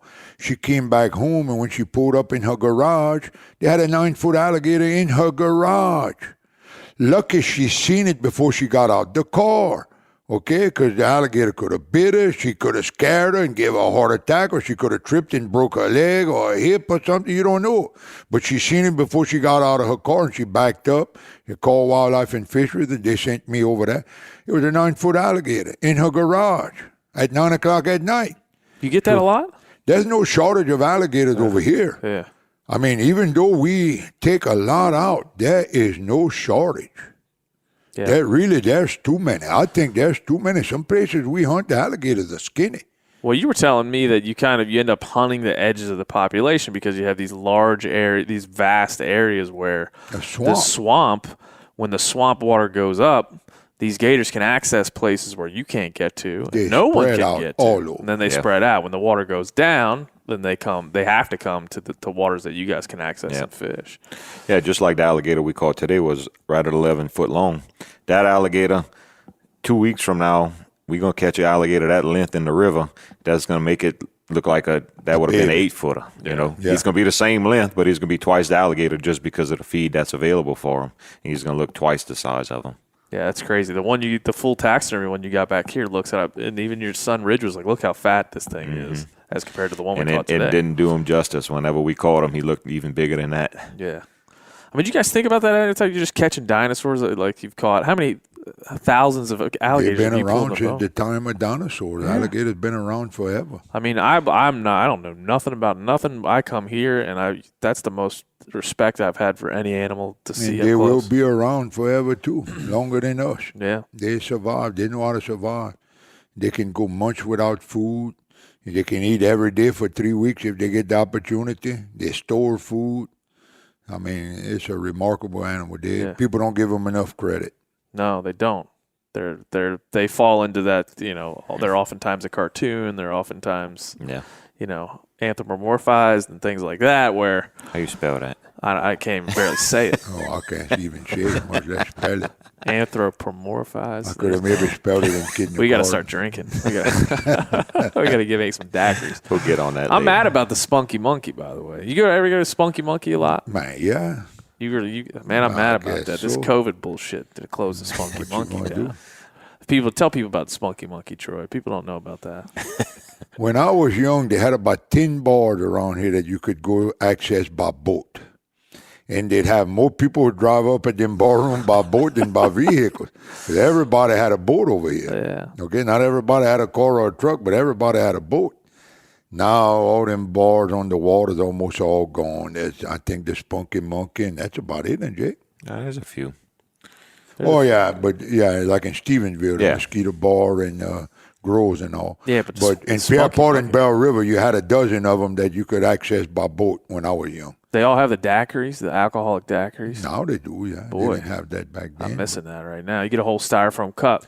You say, I'll have a small, and it's like big as your head. Yeah, you can't get them to go at the Spunky Monkey. Not at the Monkey, at Clint's. Oh, at the Clint? Yeah, Clint got it. My old alligator partner got his own bar now. Oh, right. You can drive through. They have drive-through daiquiri places. He gave up the alligator hunting and went in the bar business. Listen, if you've never been to Louisiana and you're listening to this. His hunting partners are a lot prettier in the bar business than his alligator partners. You can come to Louisiana and drive up to a place and say, give me a styrofoam cup full of booze daiquiri. And you just drive away. It's a giant straw come down the top. You just drink that sucker. No, they got a piece of tape over the top. Oh, so that's a barrier to entry. That's why it makes it illegal. That's like the thing where you have a DUI, you got to blow to start your car. Mm-hmm. Similar to that. Yep. But that's one of the beauties down here. Yeah. The Spunky Monkey. So I would, I hope they come sponsor the podcast at some point. We can do some podcasts from the Spunky Monkey when they open back up. Hell yeah, why not? Are they going to open back up? You say? Oh yeah, these bars absolutely. like this will open back when the COVID. Oh yeah, they're ready. They wait closures. Just unfortunately, they missed a good, summer. Real good hot summer. Part of their business. Yeah, unfortunately, another part of the economy here. But yeah, that's another point. We went to some fish camps when we were, putting out lines the other day, and there's these like cultural places where people you can't access it. You can't access it unless you have a boat, and to most people that seems crazy. Yeah. And so you have that. You got the Spunky Monkey. You got that other bar that was closed. Groves Marina, yeah. But you saw how the size of some of them camps and all that was brought there by boat and built there, out there, and it's pretty neat how they do all of that. Who's this coming in? This is Mondora, my wife's grandma. Oh, hi, Mondora. How are you? Linda's mama. Welcome. You know what a podcast is? You ever been on a podcast? Mondora said, yeah, I've been in a pot. I stir the pot every time I cook. Every single time. All right, well, you know what we got to do? We have to go film you guys making some fried gator, if you don't mind, so people know all your secrets. Because all the stuff we just had here, we had boulette balls. I'll say it wrong. Boulette balls? Boulette. Boulette. It was garfish. Garfish. Gar patties. All kinds of stuff in gar. You can make a gar patty like a hamburger patty. You can make them like hamburger patties, or you can make gar balls. You make like a meatball with them. Yeah, it was like a hush puppy. You just grind it up, just mixed with onions and all kind of stuff, seasonings and all. Gar, if you never had gar. So then we had fried. What else? Fried everything. Fried gator, fried fish, fried chicken. We didn't have frog legs this time, but that's no, I lost all my frog legs. Oh no, my freezer went out you lost your frog 3 legs? days ago. We had crawfish. Mm-hmm. Crawfish etouffee was delicious. Over rice was delicious. Potato salad. No wonder. I don't know how we got through a podcast. It's an hour. We've been going for an hour and 5 minutes, Troy. Full of all this. People don't know how tired I am. My kids, I got to go home. My kids are waiting on me. I'm going to let you and Jacob finish this. Well, I'll say, check on my kids. Get the hell out of here. But all I'll say is I thank you guys for taking the time and having me down here, man. Absolutely. It means a lot to me. But Ben, I'm sure if you go in every part of this country into the little town, not the big cities, but the little towns, the country towns, there's things that people used to do that they don't do no more. Okay? I don't care if you go to Texas or you go to New York in the country in New York or you go to North California. The little communities that are out in the country where people used to live off the land or make a living off of the land is changing now. It's changing all over, not just in South Louisiana. I mean, we're changing drastically over here. Okay, but I'm sure it's like that all over. Ways of life, new generation, new ways of doing things, new technology, everything's changing.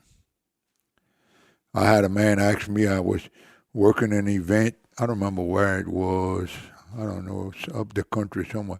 I had a man ask me, he said, Mr. Landry, he said, what kind of electronics you got on your boat? I said, what kind of what? He said, what kind of electronics you got on your boat? I said, dude, I ain't got no electronics. If I had some, I wouldn't know how to operate it. Where's your gator finder? Where's your fish finder? I said, I got a tachometer that shows me how many RPM my motor's turning. That's all I got. That's one thing I'll say, is it is like people think catching a gator is difficult. It's a rope. A hook. What kind of hook is it? A number 3? Number 3 shark hook. Number 3 shark hook. We don't use the alligator hook. A piece of rotten chicken. A quarter of rotten chicken. Any kind of rotten bait. I don't care what it is. A couple of simple knots and a clothespin. That's it. That's all you need. And a 22 that doesn't even need to have sights on it. And when I learned how to hunt alligators, they didn't use clothespins. That was too expensive. That was a waste. Cut a little notch in the branch with your hatchet. Cut a notch in the branch. Innovation. Right. Put your line in there. Innovation. And that's it. That's what, like you're saying, this is such a traditional thing that you literally need rope, a hook, and a clothespin. And you can get it done. You need a 22. Yeah, you don't even need a clothespin. Yeah, you need that. And here we are, as long as there's rotten chicken. And years ago, they used to not even, they'd pull them out the den. They'd find the dens. They den in the same dens every year. And if you kill 2 or 3 that's using a den, some other ones are going to take over that den. So the old people used to hunt them with hatchets and a pole. They'd pull them out and kill them. But that was before they had regulations and all, just like the elk and the buffalo. They were hunted hard and almost to extinction. And then they came back, with strict regulations and all that. Now they come back, and now we overrun with them. Yeah. We really got too many regulations now because they could double. And look, I'm all for conserving. I don't want to hurt the population of nothing. Okay, I want a healthy population of deer and rabbits and squirrels and alligators. I don't want to overhunt nothing. Because I want my grandkids and all them to have a good time and be able to see stuff, and have fun. But because there was no regulations, they were hunted to almost extinction. And then now we overrun with them. Yeah. Now they could actually double the tax they give us for certain tracts of land. Not every tract of land, but for certain tracts of land, they could double the tax they give us for 4 or 5 years, and it wouldn't hurt the population at all. You wouldn't see a difference. You wouldn't see a difference. There's so many less hunters too, right? I mean, yeah. Once if the show ever, you guys might go. You guys have gone longer than friends when you by go now. when you go further north, let's say you get by I-10 by Butler Rose. Well, flood stage on the Chafalaya River over there is 25 foot. So the river got to get to 25 foot before it starts flooding the banks. Over here in Morgan City, our flood stage is 6 foot. That's how much lower we are here. And Butler Rose and going north, I think you could hurt the population if you wasn't careful and you overhunted them for a few years. But where we at with the miles and miles of swamp that they'll never dry, they flooded year round. Shit.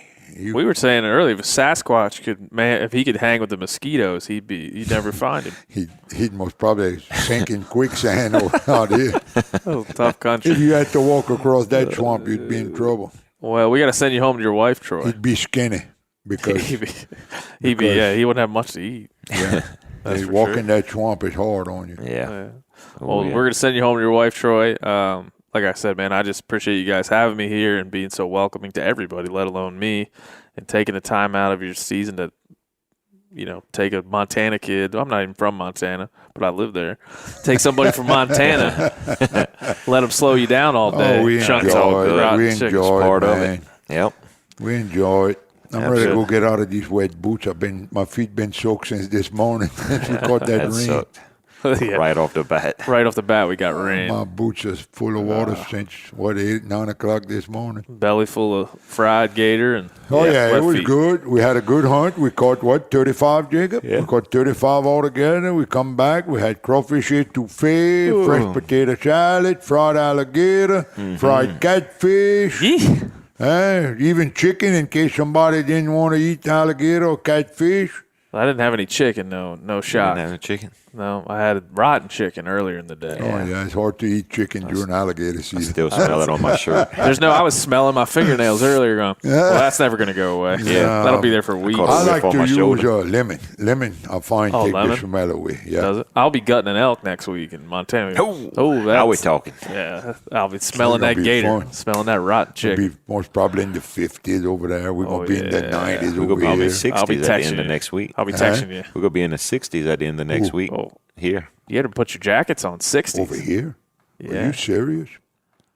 I mean, this is something I noticed about 2 weeks ago. You got 3 or 4 types of trees over here that are the first one to lose their leaves. And I noticed about 2 weeks ago, they're already turning colors. It made me think about that we could. Hot like it is, it's hard to imagine having some early cold weather because it's so hot over here right now. But it made me think we might have, we're still in August and some of them are starting to turn. Right there past Halter Marine, them big cottonwood trees, they lost their leaves a week ago. And the elm trees, the elms are already starting to turn brown and fall off the leaves. Yeah. So, it's August. That's weird. Yeah. I don't know what you call them in English, but some copals. I noticed some of the copals, the leaves are turning brown in the copals already. So it's going to get cold. It's going to get cold. No, I don't know. I wish, Lord have mercy, I'm ready for cold weather. It's been a hot summer, man. Yeah. And it look like every year as we get older, it look like they get harder. I don't think the summers are getting hotter. I just think it's harder on us. It's harder for us to take them. Yeah. When we was 20, 30 years old, we didn't know how hot it was. We're probably just as hot as it is now. You had gators. What did you tell me one time? You caught 80 gators in a day or something like that? Jacob was unloading the boat, and you'd go back out, and he'd unload the boat. About 50, the show's 12 years old. Swamp People's 12 years old, so I'd say this was about 15 years ago. Clint was helping me, and we caught 82 the first day of the season. And the weather was perfect. They had bad weather. That was about a day or two out. And I had told Jacob the night before to make sure he was available with the backup boat to haul him in for us. And what you made, 3 or 4 loads that day? At 8 o'clock or 8:30 in the morning, I couldn't put another alligator in my boat. I was about to sink the boat. And giants. He came to the boat ramp with his pickup truck. And at 8:30 in the morning, we couldn't put them all in the back of his Chevrolet pickup truck. I had to leave 2 big ones in the bottom of my boat. We couldn't put them all in the back of his truck at 8:30 in the morning. Am I right? Mm-hmm. Yeah. 8:30, he emptied my boat. I'd say about 10:30, 11, you came back and emptied me by the Michel Canal or Curtis Brook Canal. Then you came back that afternoon by Mr. Joe Goday's in Pierre right here and met me at the boat ramp and emptied my boat. And then I don't remember how I bought the last load out, but I think y'all had came back and meet me and helped us. Yeah, we ran a lot of lines. Run the last few lines. We caught 82 the first day one year, about 15 years ago. And I hope to the good Lord I never catch 82 again in one day. Jacob's telling me you just hang too many lines. No, you can't help 30, it. 20 and 30, I'm maxed out. You saw what he did. You saw what he caught in 30 to 40 lines today. 30 to 40 gators. Yeah. It's amazing. I see it. Listen, I didn't make myself. I am who I am. It's in my DNA. I didn't make myself. Keep on my going. mom and daddy made me. Blame them. All my defects, all my good parts. We love you. We love them They're too. the ones that made me. All right, I got to go home and check on my children. I got to go check on my little kids. See you, Troy. We're out of here. Thanks, guys. You and Jacob, listen, y'all take it over, okay? I'm over and out. All See right? you later. All right, bye. Thanks, Troy. We're out of here too, Jacob. Yep. We're going to go. You're probably jump in the pool, do something fun Sunday night here. So thanks for everything, brother. All right, thanks brother. for having Thank me you. in your home. We'll see you next time. Bye.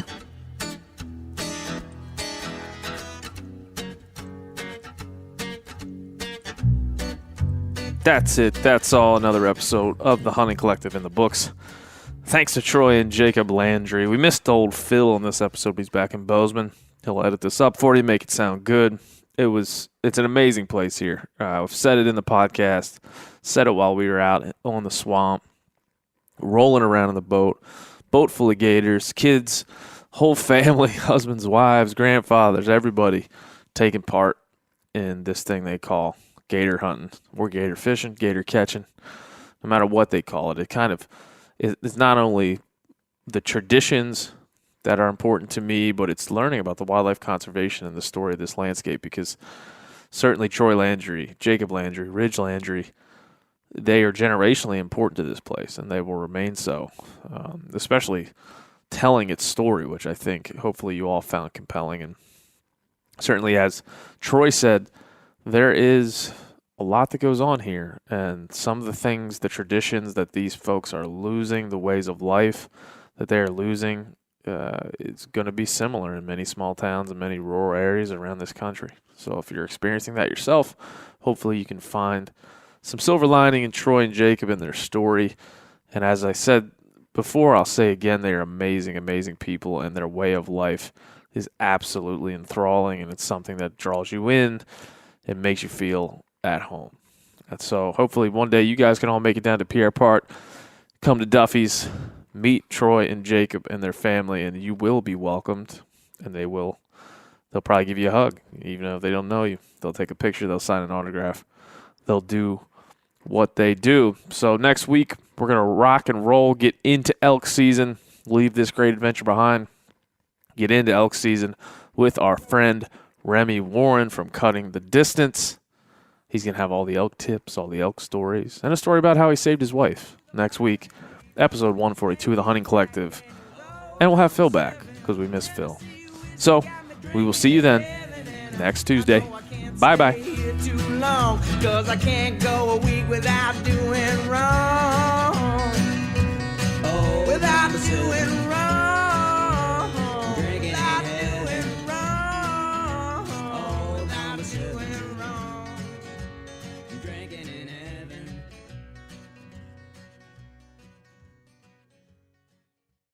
You ever get that feeling the walls closing in, the concrete jungle suffocating you?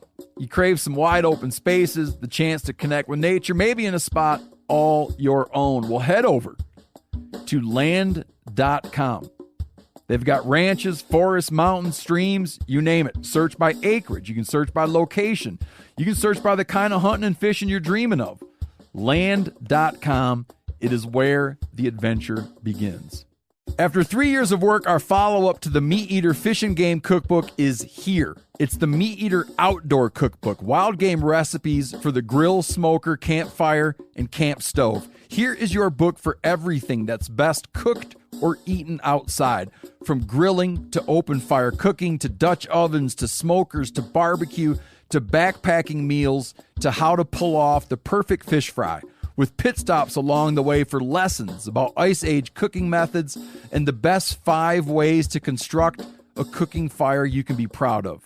And of course, we're focusing on wild game and fish here with over 100 recipes, including stuffed venison burgers 3 ways, wild duck with ahi verde sauce, a jerky made with cola, a gin and tonic made with fire-charred lemons, and grilled frog legs made with a sticky sweet sauce.